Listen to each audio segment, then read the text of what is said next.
What's going on, everyone? Welcome to the Joe LaRosa Show, and I am excited to have here in the studio that we have created here at the LaRosa headquarters, Beatriz Jimenez. Hello. How are you? I'm so good. How about you? I am doing well. Thank you for having me. Of course. I'm excited to be able to have you here today to kind of put you on what we call now the hot seat. Oh, man. No, it's not that bad, I promise. Sweating. So listen, so introduce yourself to our audience. Tell everybody a little bit about yourself and kind of what you do. Awesome. I am Beatriz. I'm your title agent. I'm your preferred title partner. I'm from Puerto Rico. I'm a single mom. I love music, and I'm a huge foodie. I love anything cookies and cream. Cookies and cream. That's the good one. Right? Yeah, right? Yeah, okay. Yeah. Cookies and cream, and I don't know. What else? Yeah. So foodie. So, listen, I actually was never a big foodie. I always just wanted to like devour pretty much everything. And then I started getting into like certain kinds of like, I'd go to these different restaurants and do like these tasting menus and so on. So like when you say foodie, describe foodie. Okay. You mean like, I need to try everything. Okay. I need to try everything. Like any new restaurant that comes out, Yeah. I'm going. Like it's top of the list. I have a running list in my phone, in my notes. Really? Like with check boxes of places that I need to try, what I need to try on the menu. And anywhere I go, I'm like a Orlando guide map, honestly. So what's a cool place that you've been to lately? Recently that opened is the Modern on East Colonial, close to on Colonial, close to downtown. Okay. And it's a bar. It's tapas style, but it's Japanese tapas. Yeah. It was pretty good. Not better than Tori Tori. Tori Tori has my heart literally in a grip, in a chokehold, actually. See, I have to get out of I live in a bubble. I mean, I live here in Celebration, so it's like I'll go to maybe like Disney Springs area. Sand Lake Road is about the farthest I go north, and I just have to snap out of it. Yeah, and say, we have to exactly. Yeah. That's also part of my favorite thing right now with the winter rally is that we're going to all these areas, and we get to stop, or at least I get to stop and try food at all these different spots when we're leaving. That's been my highlights. Well, we appreciate you. I know you've been on that tour, and you guys are going to some offices even here today. So yes. So how's that been for you guys? It's been awesome. Really, my favorite part about this job is getting that face-to-face time with the agents. Like that personal feel is my favorite thing. I love connecting on a personal level beyond, obviously, like we're here to close deals. We know what real estate is. We know what we do. There's nothing exciting about title other than really getting paid. Right. But my favorite part about my job is connecting with agents on a personal level, getting to know them, like their whys, their passions, and how I can like contribute and bring value to them. Yeah. So it's been really exciting to get in the offices, meeting all these different agents, the brokers, like everyone is just amazing. I love working with LaRosa, honestly. You guys have the best team. Oh, I appreciate that. Yes. So tell everybody that's watching, so you made this, switch as of late, like we did too as well, right? And you kind of now I've actually, I had your boss on here not too long ago. It's one of my episodes, putting him on the spot too, is one of my old buddies. But, tell us a little bit about now, Red Door and why you decided to, really kind of join forces with them. I joined Red Door because with them teaming up with leaders in the industry, I feel like they have a really solid understanding of what it is that agents really need. And it's really exciting to be part of a company that has this incredible vision and working with amazing people. And I'm given the opportunity to grow with them and really create something greater. Right. Especially in this partnership with LaRosa, honestly, it's been such a blessing and such a pleasure, like to really from scratch cultivate something, set systems in place and grow together. Listen, that's one of the things that I'm always going to be careful, like what I say. I did promise I was going to be real, as we kind of, laid out this, this plan as we, go in this whole new venture of becoming a publicly traded company and really expanding across the United States. It's important to have somebody that is in alignment with you and shares the same vision, or maybe they don't share the same vision and initially, but they get it and they see it and they get excited about it. Right. And they're like, man, how do I take advantage of that? How can I be a part about that? And what I love about obviously, Red Door is that they are 100%, in alignment with us, and they're ready just to go out there and just like crush it and just expand all over the place, with us. So I'm excited to see what we're gonna be able to do together. Oh, it's gonna be great. Yeah. It's gonna be great. So talk to us about title, right? Because I know, obviously we've had multiple businesses here that, I've been involved in, at LaRosa and so on, and having my ownership now experience, in title, I saw firsthand. I'm like, man, I kind of feel like title gets a lot of shit. Oh, you know, it's like when the transaction is like going bad, all of a sudden it's like the title company.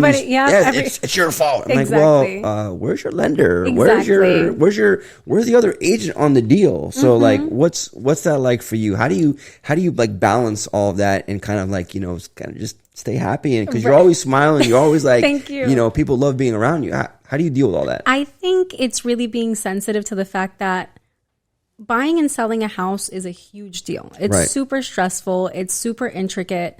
And there's a lot that goes into it. And I know at least, I used to be a processor and a closer. I don't do that now, obviously. I work with you guys directly as your business development person. But after being in that actual hot seat, it's just really, truly understanding, like, it's really sensitive. Everybody's on a time crunch and just trying to really, at the end of the day, close the deal. All that matters is that we close, whether you guys want to point fingers at who's a bad guy, who did what, who isn't responding, who is responding.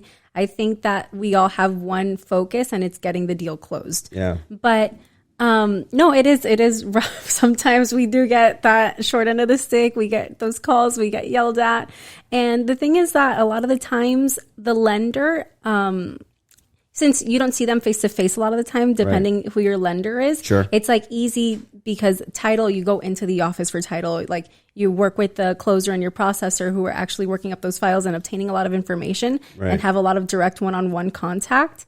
So it's like easy to just be like, oh, that's a person. I'm associating this situation with that one person. And then they just kind of become that guy. No, listen, I know from my own experience, way back in the day of, you know, when I was doing sales, you know, I would always like just have it out for the, you know, for the title person. And then when I got into title, I'm like, man, you know what? I was a real jerk. I was, because you don't understand all of the different, you know, components and all the moving parts that are really, you know, going on, you know, that actually, you know. I think that's also why it's so important to educate agents about what goes into title and what's going on behind the scenes. It's not like, you know, we're just sitting around waiting, you know, to close. There's a huge process and legal process that goes on the back end to make sure we can get to the closing table, do it correctly without any hiccups. And it's a lot of moving parts. So, you know, as we kind of been joking, like title is not like the most exciting, you know, thing. But I mean, you know, obviously you love what you do. I do so much. So why? Like, what's your passion, you know, around title and with what you're doing now today? I think, well, I'm passionate about building relationships and just connection, human connection. I'm really passionate about working with other people. So I think, I mean, title, while it was fun and exciting because no day is the same as the other one, literally. Very true. Every day that you walk into the office, you're facing something weird on title or just different personalities of people, different closings, different lenders. It's always a variety of what's going on. But in business development, I love working with people. I love, again, creating these relationships and these bonds, figuring out how I can bring value to people. And at the end of the day, real estate is all about connection, right? People want to work with people that they connect with. And I just truly am passionate about that aspect of it. I love, in fact, just recently, I connected with one of your brokers, and I think, what's her name? I think Sarah. No, Rosa. Oh, in Sarasota. Yes, Rosa in Sarasota. That's Rosa, right. Man, she is amazing. Love Rosa. She's incredible. And we were just talking about, about a loyal, humble, true, amazing individual. She has been with us almost like day one. Like, tell your story, and I'm going to tell you a story about Rosa. Well, we were talking, and we on the phone about what classes we can set up and getting her agents back into the office because she hadn't been in the office because of her accident. So, and just talking on the phone and her telling me about her life and the accident, her recovery, and all these intricate... over a year. Exactly. And all these intricate details of her life and just connecting that way. And I'm like, wow, it makes me so happy to know that, like, I can help her and like help her brokerage and help her agents and bring them back home and just gain that momentum again. And it's just something that truly fills my cup. So listen, I've said this a few times. It's all about who you surround yourself with, right? So get rid of negative people, find positive people because they're going to jack you up. They're going to get you just, you know, feeling like you're just good about just life and what you're doing in business. And so even personally too. Yeah. So speaking about Rosa, hopefully she doesn't mind us telling the story on the podcast. She actually kind of she was actually getting stuff out of her attic, fell through in the garage, broke her ankle, and had to have surgery. And it's been a year since she's been actually, kind of rehabbing herself and getting herself back. But here's an amazing story about her. So back in the day, as a new business owner, I was launching Rosa Realty, and we were expanding pretty quick, and we had folks that were all excited about what we were doing. We were opening up a couple of offices here and there, but I talked about this in one of our earlier shows. I was so in love with what I do, but there was some things that I really wasn't focusing on, and that was the back end stuff, right, and the financing mainly. And so there was a time where we were growing so fast, but we were spending so much money, and we were doing all these different things, and it was like I wasn't balancing it right.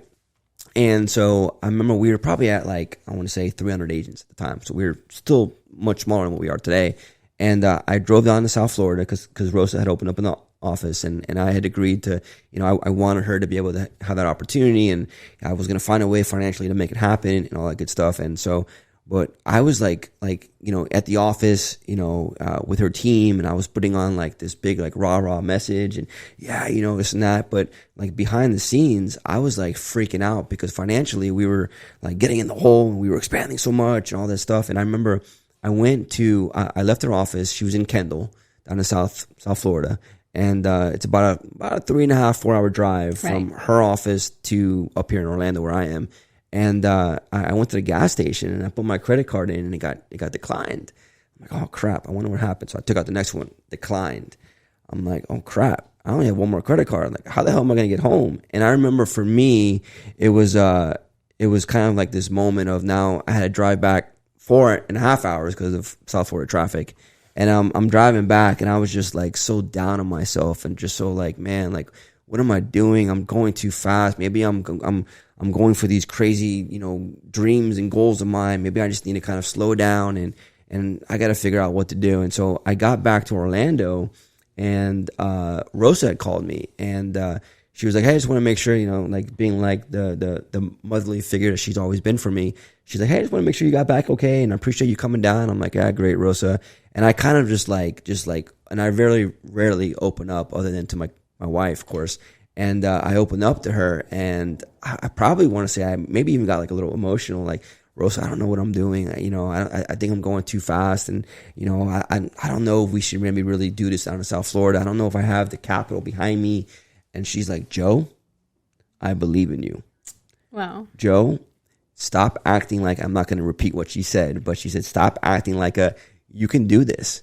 And I tell the story every now and then because she's such an amazing person, and I absolutely love her. I mean, she just kind of hijacked our whole episode, but you brought her name up, yeah. and I had to tell that story. What's funny is that you say that, and in turn, how she's been so loyal to you, how loyal her agents have been to her is what she was telling me. That in spite of the accident, everything that's been happening, nobody has left. In spite of, there not being a lot going on in the office, and she not being in the office, all of her agents have remained super loyal. Everybody's still there. And that kind of exactly says what you're saying, surrounding yourself with amazing people who understand the vision and who are there in and out. Yeah, and kind of like what you said too, is it's all about, about creating relationships. Yes. Right? And when you're able to find a way to do that, it's like the old Steve Jobs saying, it's like, you want to create raving fans, but how do you really create raving fans? It's being able to create a relationship with those folks. Right. She's been able to do that, and I know that's what you're doing now. Yes. With Red Door. Yeah. So talk to us, a little bit about, you being a single mom. Yeah. Right. So you mentioned that before.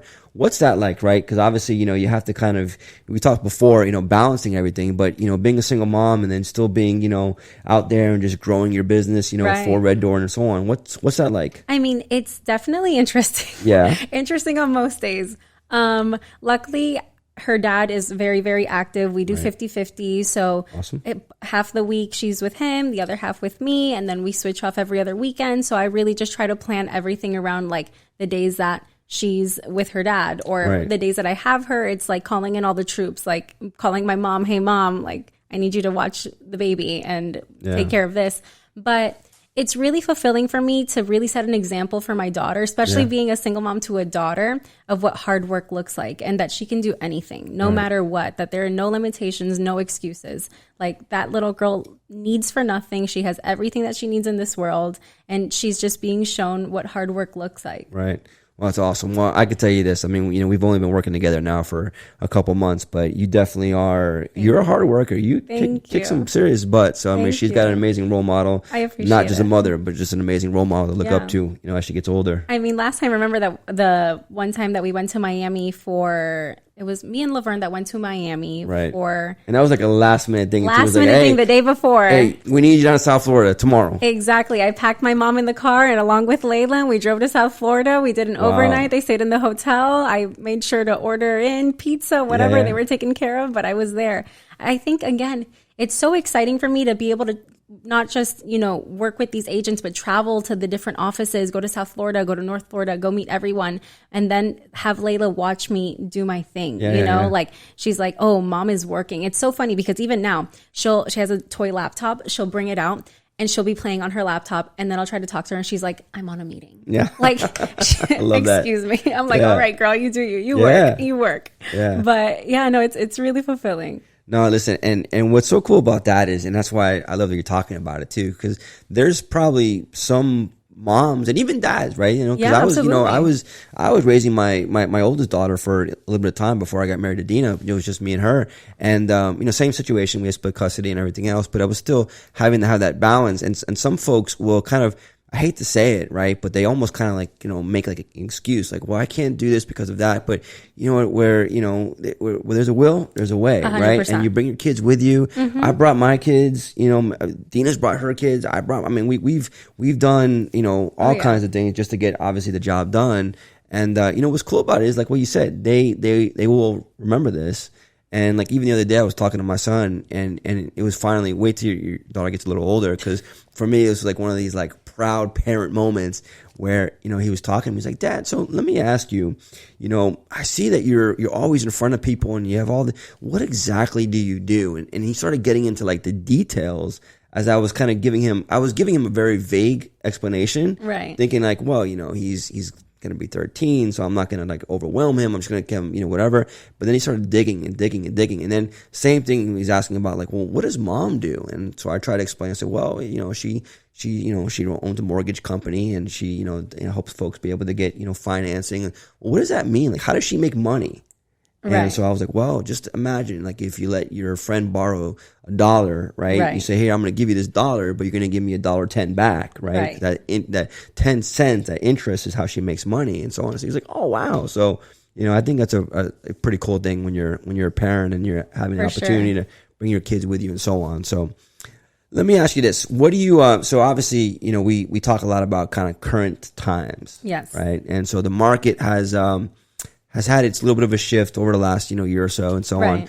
Where do you see the market going? Like, and are you seeing things getting better? Because I know towards the second half of last year, things had really kind of like died down. And I know like with us, I don't want to give you my answer, but with us, we've seen some things change now here going into 2023. What are you seeing? I see it's starting to pick up for sure. I think the floodgates are for sure going to open between March into the second half of the year, maybe third quarter. I think that really like we're gonna see the floodgates open. But I definitely there's been an influx in business, just counting contracts. Sure. I think obviously we see more room for negotiation and more buying power. Right. And that's been exciting, of course, because it's been crazy before. It's like everybody was going to a listing in fact, they were putting in offers before you even saw the listing. Yeah, it was crazy. It was wild. It was insane. Yeah. And now I think it takes away some of that anxiety, but things are definitely on the up. Yeah. What about you? What do you think? I see the same thing happening. I mean, I think we're a lot more activity. We're in the spring market, now, and rates have been kind of, coming down. I always, say, listen, don't worry about what the Fed is doing as much. You got to look at the, the different treasury bonds that are out there and look at the 10-year and look at what's, how it's fluctuating. And that's going to give you kind of an indication. But, inventory is still, a thing of discussion. and that's also kind of keeping prices kind of stable. Yeah. And no, I feel good about the market. I said, listen, we're going to get to a normal market. 100%. And this is what it should be. Right. It shouldn't be like what it was, And I know realtors are going to hate me for saying this. Exactly. Like, damn, Joe's making so much money. Right. You could still make a lot of money in this market, and there's people that are doing that, and we're helping folks here, at our company. So it's just, I think this is the new norm, and Absolutely. I think there's nothing to freak out about. The market that we were in before was an anomaly of a market. Exactly. That was not normal. Yeah. So nobody should have expected that to be a wave that we're going to ride forever. Yeah. Eventually, it was going to come back down and stabilize itself and go back to what it used to be. And Sure. we're getting there. Yeah. And now from here on out, it's, I think, time for those people who are like, oh my goodness, what am I supposed to do? I was making so much money. This is now the time to lean on your vendor partners. Amen. This to is that. the time to capitalize your vendor partners. Right. What does that mean? Let's talk about, creative ways to market. Let's talk about, events to put on to get you in front of, the people in your area. Let's farm. Let's talk about what we can do to grow your business. Right. That's, again, part of my favorite thing about what I do is creating creative solutions to these kinds of problems. Let's just sit down and go through it and, let me get to know you. Let me get to know your why. Right. What are you into? What kind of groups do you participate in? What, what's your community look like? What's your sphere look like? Sure. And let's figure out ways to farm those things and capitalize on it. So that's what I love so much about seeing the marriage now between you and Red Door is the fact that you're not, it's about helping realtors. Yes. It's about helping them with their business and having them kind of, rely on you to help them get creative and do things to be able to, Absolutely. help them stand out and get properties sold and brand themselves and so on. It's all about business, growth. So I'm excited to see what's ahead for not only for you, but for Red Door and of course our partnership together. Yes. So I appreciate you coming on today. Thank you so much for having me. No, this was fun. Yeah, it wasn't that bad, right? Not at all. No, I was nervous, but it wasn't too bad. Everybody comes here like, what are you going to ask me? I'm like, I don't know. We're just going to talk. Chop it up. We're going to chop it up. Talk a little business, talk a little personal stuff, all that good stuff. So I appreciate it. And for those of you that are watching, thank you again for watching here on the Joe LaRosa Show. And we will see you next time.